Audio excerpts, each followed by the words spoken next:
की आप है। भले ही आरोप ना लगा रहे हो, लेकिन आपके नेता एक हैं, वो आप पर गंभीर आरोप लगा रहे हैं, त्रिलोचन सिंह। उनका भी मैंने आज इंटरव्यू किया। उन्होंने कहा मैं बड़ी बहन मानता हूं, लेकिन उन्होंने मेरी राजनीति खत्म करने की कोशिश की है।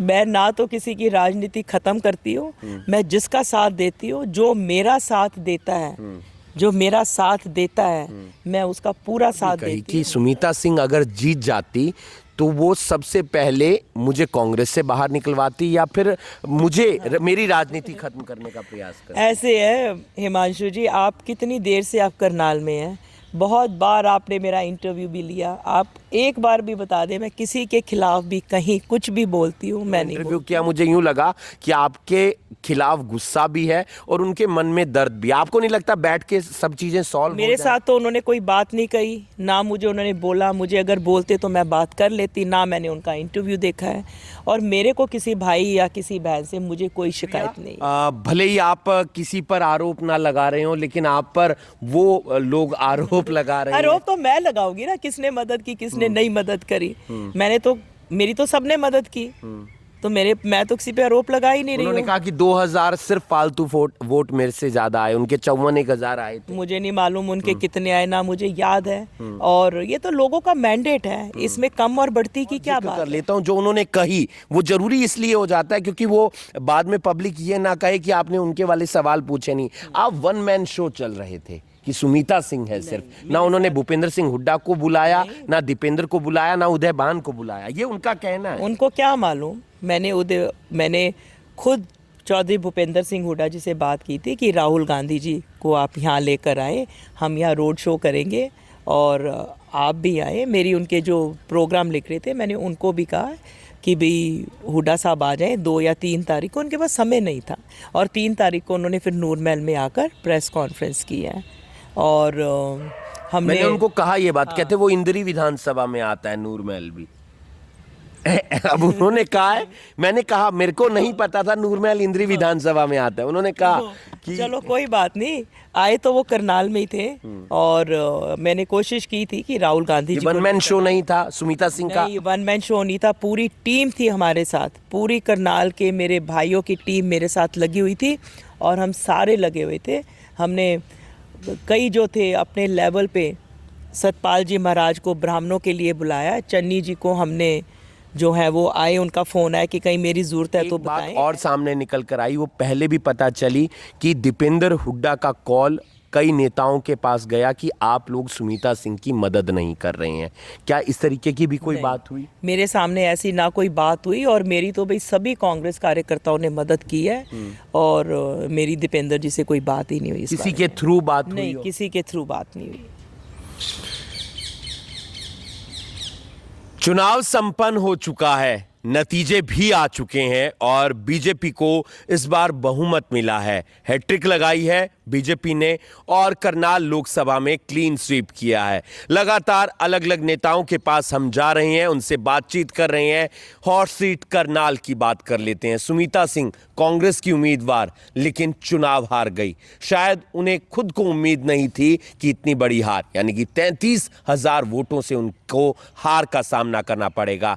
जानते हैं सुमीता सिंह जी से कि आखिर उन्हें क्या वजह लगी जिस कारण वो चुनाव हार गई। कैसे हैं आप? मैं बिल्कुल ठीक हूँ, और मैं करनाल की जनता का, करनाल के लोगों का, जिन्होंने मुझे पहले भी 10 साल करनाल से विधायक बनाया और अब भी मेरे साथ थे, और मुझे अपना उनका आशीर्वाद मिल रहा था, मैं उन सभी का बहुत धन्यवाद करती हूँ। समझ आया कहां चुनाव हारे? चुनाव या तो ये कहा जा रहा था कि पलड़ा आपका भारी है, या ज्यादा से ज्यादा ये कहा जा रहा था कि चुनाव में फाइट है, कड़ी टक्कर है, लेकिन कड़ी टक्कर भी नजर नहीं आई यहां तो। देखिए, चुनाव तो चुनाव है, और हमारे यहाँ पर अगर मैंने कल इलेक्शन कमीशन को भी कंप्लेंट डाली है, और उस दिन भी हमने बोला, किंतु ऑब्जर्वर ने और रिटर्निंग ऑफिसर ने सुना नहीं, उन्होंने कहा आप कंप्लेंट दें। हमारी मशीन में 99% battery, how is it that possible? इसका मतलब छेड़छाड़ हुआ है ना ईवीएम से। आपका मोबाइल ऐप सारा दिन यूज़ करते तो बैटरी तो डाउन जाएगी, कैसे नहीं जाएगी? पर जो भी है, और लोगों की भावना है, मैं भाजपा को भी बधाई देती हूँ, उनकी सरकार आई है। जगमोहन जी को भी मैं बधाई देती हूँ, करनाल के विधायक बने हैं। और उम्मीद करती हूँ, मैं उनसे जानना भी चाहूँगी जगमोहन जी से कि आपने करनाल का क्या मानचित्र बनाया, आप करनाल के लिए क्या करने जा रहे हैं। ये ना हो जिस प्रकार से पिछले 10 साल में करनाल में कोई काम नहीं हुआ, आगे भी हो।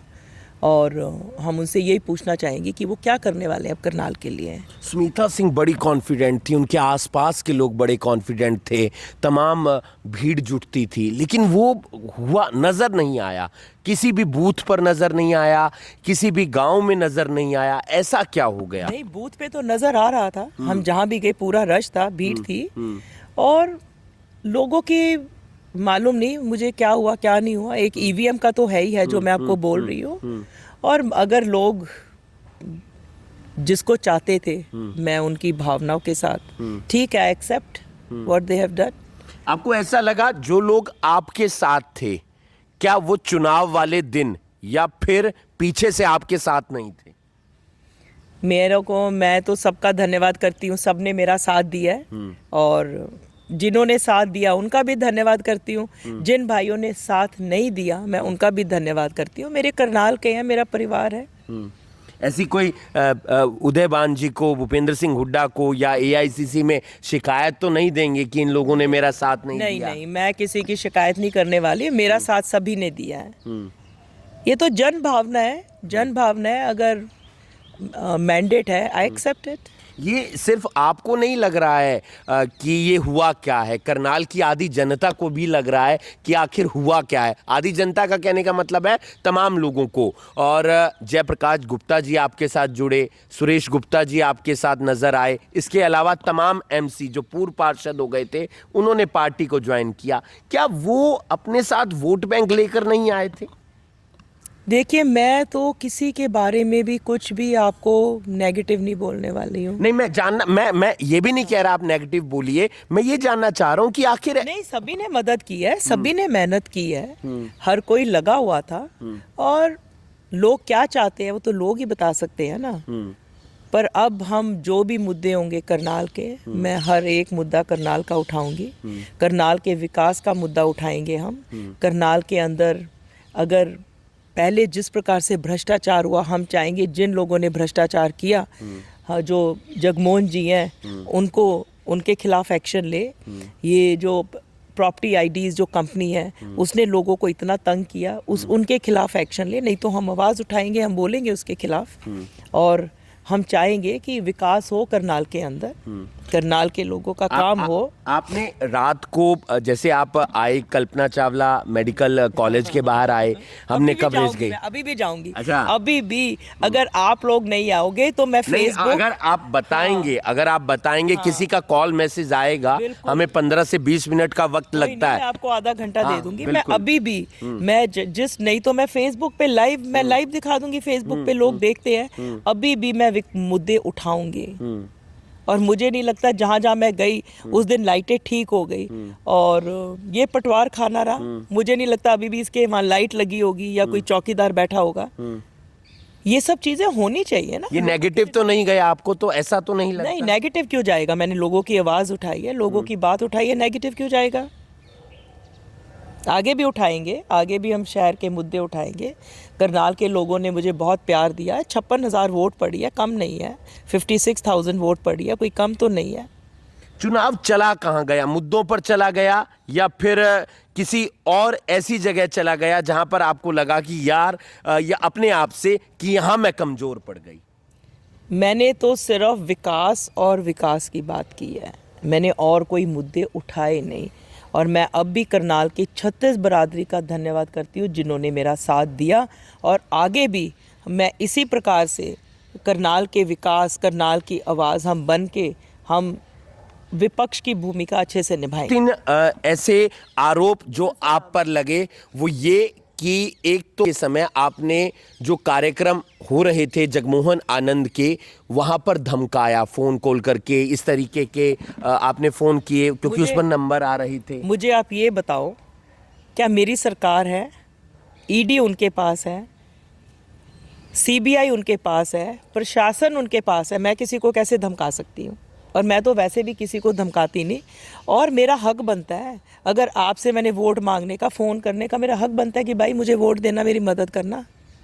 मैं किसी को क्यों धमकाऊंगी? और चुनाव में क्या कोई किसी को धमकाता है क्या? एक बात और सामने निकल कर आई, वो पहले भी पता चली कि दीपेंद्र हुड्डा का कॉल कई नेताओं के पास गया कि आप लोग सुनीता सिंह की मदद नहीं कर रहे हैं।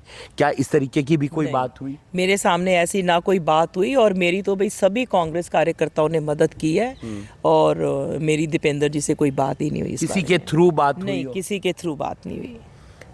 एक दो सवाल और जो आपसे जानना चाहूंगा, अब आपकी आगे की रणनीति क्या रहेगी, कैसे काम करेंगे, करनाल के बारे में क्या सोचेंगे, क्या करनाल को समय देंगे, आगे भी चुनाव लड़ने की पूरी इच्छा? बिल्कुल, करनाल को पूरा समय देंगे, करनाल के लोगों की समस्याओं को उठाएंगे, और ये दुष्प्रचार तो होता ही रहता है। आज सुबह मेरे पास कोई आया, कहते जी कल शाम को कोई मिला, कहते मैडम तो जी रिजल्ट निकलते ही लंदन चली गई। देखो आपके सामने बैठी हूँ मैं, मुझे जानकारी मिली थी यूएस से चले गए आप। आपके सामने बैठी हूँ ना। कहाँ चले गई यूएसए? क्या मेरे पास कोई अपना प्राइवेट जेट है कि मैं सुबह गई और शाम को आ गई? यूएसए जाने में भी कम से कम, अगर न्यूयॉर्क भी जाते हो तो 14 घंटे की फ़्लाइट होती है। आपके पास लंदन की जानकारी थी, खुद के जाने की? खुद के जाने की थी। आज सुबह कोई हमारे कार्यकर्ता आए, कहते बहन जी हम तो आपको देखने आए हैं, कल शाम को हमें कोई लोग मिले, बोले सुनीता सिंह तो जी लंदन चली गई है। तो मैंने कहा हाँ भाई, मेरे पास तो प्राइवेट जहाज़ है, मैं सुबह जाती हूँ रात को आ जाती हूँ। मैम, भीतर घात के आरोप हर जगह लग रहे हैं। नहीं, मैं आप बताइए। नहीं, मेरा किसी ने भी कोई भीतर घात नहीं किया। मैं सभी का धन्यवाद करती हूँ, सभी कांग्रेस कार्यकर्ताओं का धन्यवाद करती हूँ, और सभी भाइयों का धन्यवाद करती हूँ। ये मेरा कांग्रेस की हार के बाद, यानी कि रिजल्ट आने के बाद तीसरा इंटरव्यू है किसी कैंडिडेट से। मेरा पहला इंटरव्यू हुआ शमशेर सिंह गोगी का। उन्होंने कहा कि कांग्रेस नहीं हारी, हुड्डा कांग्रेस हारी है। उन्होंने भूपेंद्र सिंह हुड्डा पर जमकर निशाना साधा है। देखिए, मैंने ना तो गोगी जी का इंटरव्यू सुना, ना मैंने उनका बात वो सुनी। कह रहे क्या हैं वो कि कह राहुल रहे गांधी हैं? की रैली में मेरा नाम का जिक्र भी नहीं हुआ, भूपेंद्र सिंह हुड्डा ने नाम भी नहीं लिया। मुझे इसके बारे में नहीं मालूम। वीरेंद्र राठौड़ ने नरेंद्र सांगवान पर आरोप लगा दिए हैं। मैं तो किसी पे आरोप नहीं लगा रही हूँ, मेरा तो सभी ने मदद की है। ना मैं कोई भीतर घात का आरोप लगा रही हूँ, ना मैं किसी के खिलाफ कंप्लेंट कर रही हूँ।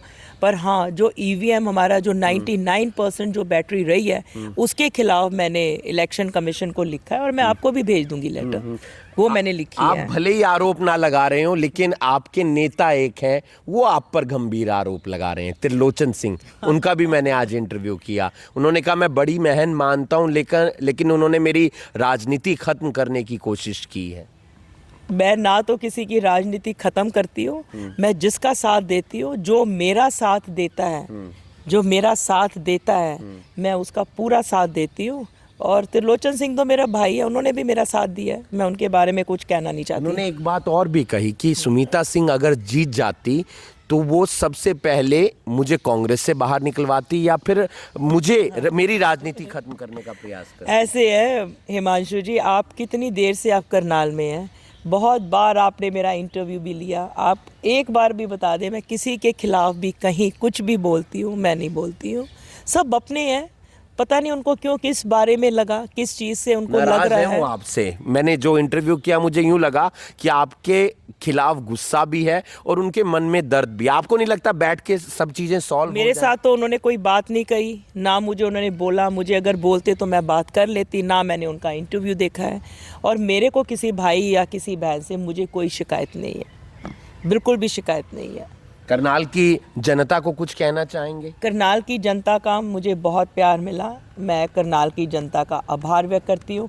आप लोगों ने मुझे 10 साल पहले विधायक बनाकर रखा, अब भी मैं आपकी आवाज़ बन के विपक्ष में, आपका कोई समस्या होगी, आपकी कोई और दुख तकलीफ़ होएगी, मैं आपकी आवाज़ बनकर आपकी आवाज़ उठाऊंगी। हमेशा आपके साथ, आपके बीच में, जब आपको मेरी ज़रूरत पड़े मैं आपके साथ हूँ। आपकी अपनी सुमिता। धन्यवाद। बहुत बहुत शुक्रिया।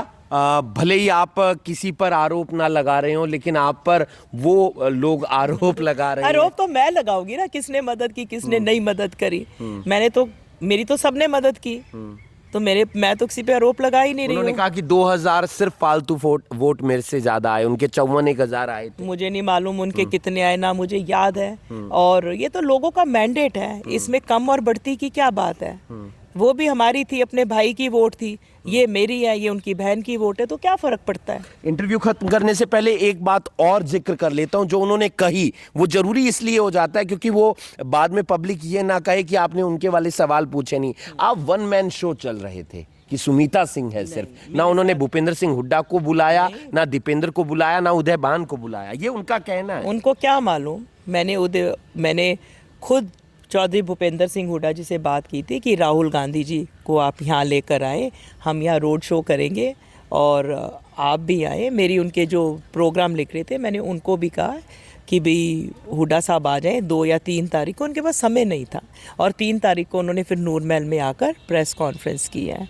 और मैंने उनको कहा ये बात, कहते वो इंदिरी विधानसभा में आता है नूर महल भी। अब उन्होंने कहा है, मैंने कहा मेरे को नहीं पता था नूर महल इंदिरी विधानसभा में आता है। उन्होंने कहा कि चलो कोई बात नहीं, आए तो वो करनाल में ही थे। और मैंने कोशिश की थी कि Rahul Gandhi ji one man show नहीं था सुमीता सिंह का, नहीं, वन मैन शो नहीं था, पूरी टीम थी हमारे साथ, पूरी करनाल के मेरे भाइयों की टीम मेरे साथ लगी हुई थी और हम सारे लगे हुए थे। हमने कई जो थे अपने लेवल पे, सतपाल जी महाराज को ब्राह्मणों के लिए बुलाया, चन्नी जी को हमने जो है वो आए, उनका फ़ोन आया कि कहीं मेरी ज़रूरत है तो बताएं, एससी के लिए वो वहाँ पर आए। तो इस प्रकार के हमारी एक मिनॉरिटी से हमारी महिला थी, उन्होंने जो है ये जो चर्च के फादर्स होते हैं उन सबको इकट्ठा करके मीटिंग किया और इस लेवल पे हम लोग लगे रहे करने के लिए। बहुत बहुत शुक्रिया, आपने समय दिया। उम्मीद करते हैं कि आप विपक्ष की भूमिका निभाते रहेंगे, उन तमाम मुद्दों को उठाते रहेंगे जिस पर विधायक साहब ध्यान नहीं देंगे, सरकार ध्यान नहीं देंगे, क्योंकि सबसे बड़ी चीज है एक तो भाईचारा और दूसरे जनता के काम, वो होना बेहद ज्यादा जरूरी है। तमाम बातों का उन्होंने जिक्र किया, चुनाव से जुड़ी हुई बातों का, और जो इन पर आरोप लग रहे थे उसका भी जवाब दिया। लेकिन ये काम करना चाहती हैं ऐसा इनका कहना है और जनता के मुद्दे ये आगे भी उठाती रहेंगी। आप देख रहे हैं अभी अभी ब्रेकिंग, मैं हूं आपके साथ हिमांशु नारंग। धन्यवाद।